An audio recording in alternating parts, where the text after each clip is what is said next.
BA पाठ प्रथम के प्रथम प्रश्न पत्र का एक टॉपिक टिटनेस टॉक्साइड या टिटनेस बोलते हैं। ये विश्वव्यापी रोग है जो बेसिलस टेटनस क्लॉस्ट्रिडियम टेक्नाई की या उसके स्पोर से उत्पादित होता है। इसका संक्रमण जो है चोट लगने पर जो हमारे क्षतिग्रस्त होता है या छिद्रित स्थल पर संदूषित मिट्टी, पशुमल या खाद के संपर्क में आने से होता है। रोगाणु जीवाणु अधिकांशतः पशुओं में या कुछ अंशों में मानव में आंतों में भी रहते हैं, जहां कोई रोग पैदा नहीं करते हैं, किंतु यदि वस्तु स्थिति में स्पोर के रूप में क्षतिग्रस्त त्वचा पर प्रवेश पा लें तो वो तंत्रिका तंत्र में पहुंचकर रोग उत्पन्न करते हैं। और ज़्यादातर विकासशील देशों में ये ज़्यादा है। और इसके लिए जब भी कोई गंदी पट्टी बांध देते हैं, गर्भवती महिलाओं को भी टिटनेस का इंजेक्शन लगता है ताकि उनको ये टिटनेस रोग ना हो। उसमें कभी नाल काटने के लिए नाभि नाल काटने के लिए गंदी पट्टी बांध देते हैं या गलत जंग लगा हुआ वो लगा देते हैं, ब्लेड वगैरह या कैंची जिसमें जंग लगी हुई है उसको उपयोग में ले लेते हैं ऑपरेशन वगैरह में, तो उस केस में वो टिटनेस कर सकता है।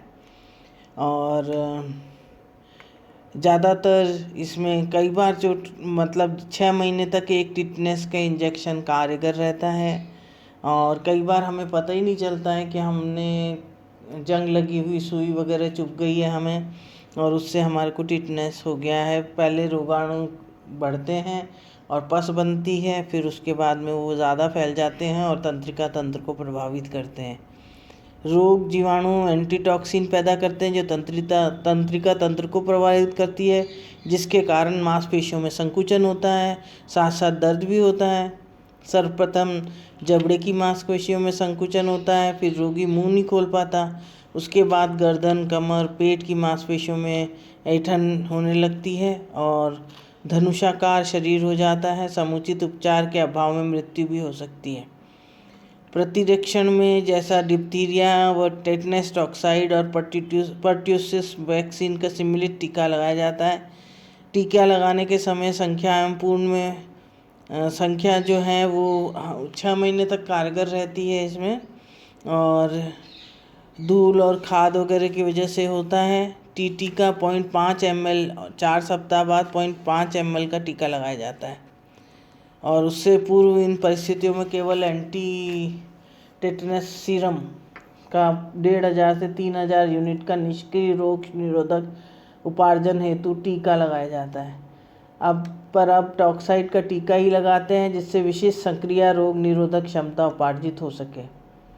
और यदि चिकित्सक उपयुक्त समझता है तो उसके साथ ही अतिरिक्त बचाव के लिए सीरम का टीका भी लगा सकते हैं।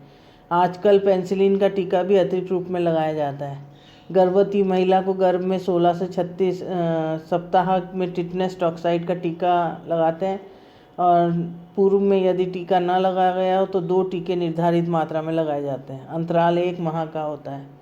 बचपन में लगे टीकों का चोट लगने पर लगाए जाने पर टीकों के अतिरिक्त फौजी जवानों, दमकल जवानों, पुलिस सिपाहियों, चोट लगने वाले धंधों के काम करने वाले श्रमिकों आदि को भी टॉक्साइड का टीका हर 5वें वर्ष में लगाना अच्छा रहता है।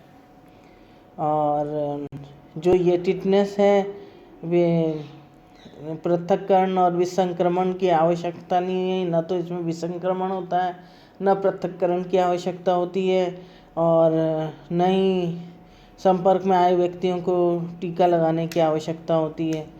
और प्रतिरोधक उपाय तो निर्धारित समय में बचपन में प्रतिरक्षक टीका लगवाना और बाद में श्रेणी के व्यक्तियों को जिन्हें चोट लगने का खतरा हो उनको उपचार करना। टिटनेस एंटीटॉक्सिन सीरम का उपचार प्रमुख स्थान रहता है। इससे और देर अगर 24 घंटे से ज़्यादा देर हो जाती है तो मृत्यु तक हो सकती है। तो ये आपने टिटनेस के बारे में जहाँ ये 6 महीने तक कारगर रहता है टिटनेस का इंजेक्शन, और इसमें लापरवाही नहीं बरतनी चाहिए। कोई भी जंग लगी हुई या मिट्टी गिरने पर या चोट रगड़ पड़ने पर, शरीर में चोट आने पर, तो मिट्टी वगैरह लग गई या मल वगैरह लग गया है तो ध्यान रखना चाहिए और टिटनेस का टीका लगवा लेना चाहिए, नहीं तो तंत्रिका तंत्र भी प्रभावित हो सकता है। धन्यवाद।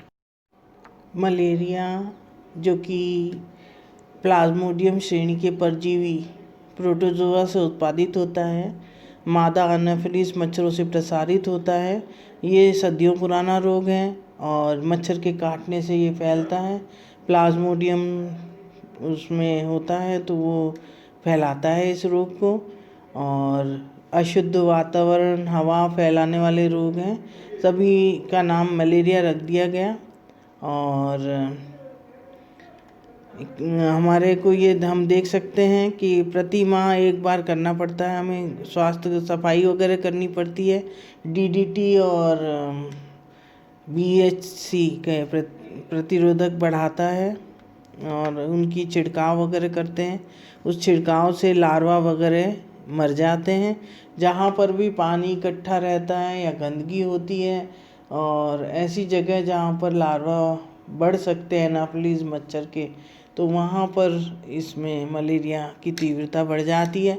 क्योंकि एनाफिलीज मच्छर एक रोगी इंसान से दूसरे इंसान को काटता है और इस रोग को फैला देता है। वो उसके रक्त में चला जाता है प्लाज्मोडियम और वो फैल जाता है, इससे प्रभावित होते हैं। और अधिकांशतः ये जुलाई से नवंबर मास बारिश के महीनों में होता है और मार्च अप्रैल में भी कभी कभी होता है। और मच्छरों की जब उत्पत्ति होगी तब ये फैलता है। आर्द्रता 60% से ऊपर हो तो ये सक्रिय हो जाते हैं। और रोग संचारण जो है वो पुरुषों में अधिक होता है क्योंकि उनका आवागमन अधिक रहता है। और ये रोग का स्थानिक प्रसार भी होता है, ये महामारी के रूप में भी फैल जाता है कई बार। और रोगजनक सूक्ष्म जीव जो हैं प्लाज्मोडियम के 3 परजीवी मुख्य हैं। प्लाज्मोडियम वाइवेक्स, प्लाज्मोडियम फैल्सीपरम और प्लाज्मोडियम मैलेरिए। और ये पहला वाला तो हर दिन ज्वर पैदा होता है उसमें 48 घंटों में, हर दूसरे दिन ज्वर पैदा हो जाता है प्लाज्मा वाइवेक्स में। जबकि प्लाज्मा फैलिस्परम में रोज़ ज्वर पैदा होता है 24 घंटों में। प्लाज्मोडियम मैलेरी में हर तीसरे दिन ज्वर पैदा होता है और इसमें ठंडक लगती है और बुखार हो जाता है और फिक्स टाइम पर ये होता है। संक्रमित एनाफिलीज मच्छर जब स्वस्थ व्यक्ति को काटता है तो वो लार ग्रंथियां में विद्यमान उपयुक्त प्लाज्मोडियम परजीवी के स्पोरोसाइट्स और इंजेक्ट कर देता है और स्पोरोसाइट आधे घंटे के अंदर रक्त में यकृत में पहुंच जाते हैं। 5 से 8 दिन के अंदर क्रिप्टोफाजाइट और क्रिप्टोशंजाइट और क्रिप्टोमेरोजाइट में परिवर्तित हो जाते हैं। और क्रिप्टोमेरोजाइट्स यकृत कोशिकाओं के निकलकर रक्त में प्रविष्ट होते हैं, जहां लाल रक्त कणिकाओं पर आक्रमण करते हैं और कणिकाओं में प्रविष्ट होकर बढ़ते हैं। क्रिप्टोमेरोजाइट्स क्रिप्टोजाइट्स भी कहते हैं और प्रारंभ में रक्त कणियों में अंगूठी के आकार का धारण करते हैं, फिर ट्राइफोजाइट और शाइजाइट में परिवर्तित हो जाते हैं। पूर्ण परिपक्व हो जाता है, लाल कणिकाओं को फोड़कर उसमें बने मेरेजाइट्स को पुनः रक्त में प्रभावित करता है।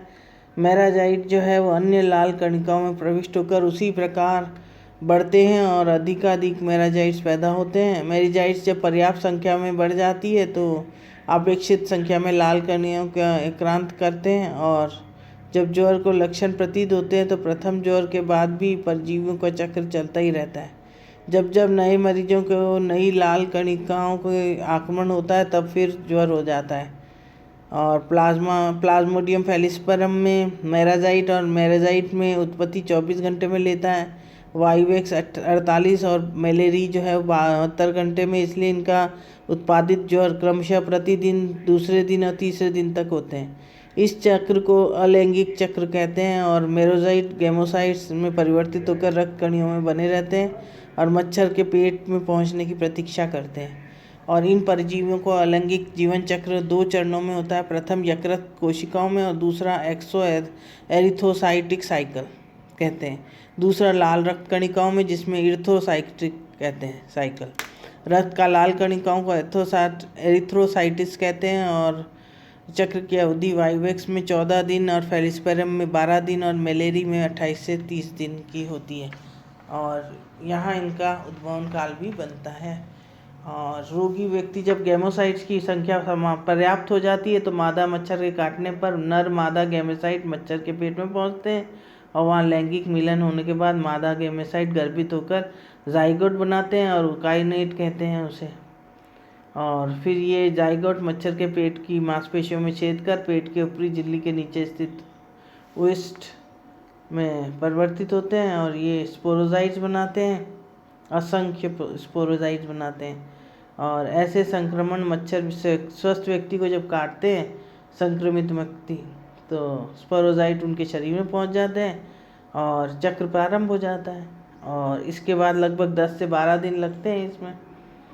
और मानव रोगी गैमेसाइट विद्यमान हो उस व्यक्ति को स्वस्थ होने पर गैमेसाइट वहन करते हो रोगवाहक बनते हैं। एनाफिलिस मच्छर को काटने पर बनता है ये, तो हम उसको रिमूव करने के लिए हम ये चाहते हैं कि हम इसके उन्मूलन के लिए कि ये एनाफिलिस मच्छर ही ना बने और उनकी प्रजाति ना रहे ताकि ये सब फैल ना सके। तो उसके लिए हमें पानी इकट्ठा नहीं रखना चाहिए।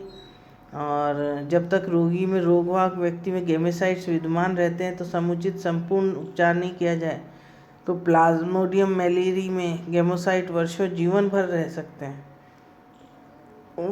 वाइवेक्स और फैलिफेरम में 3 से 1 वर्ष तक। और इसके लक्षण ये होते हैं कि हाथ पांव टूटने लगते हैं, सिर दर्द होने लगता है, सर्दी लगती है, कपकपी होती है और 103 से 105 डिग्री फ़ारेनहाइट तक तापमान हो जाता है शरीर का। पसीना इतना आता है कि रोगी वस्त्र गीला हो जाए और तिल्ली बढ़ जाती है और कार्यक्षमता में शिथिलता आ जाती है और मस्तिष्क भी प्रभावित होता है और उससे कभी कभी डेथ भी हो जाती है।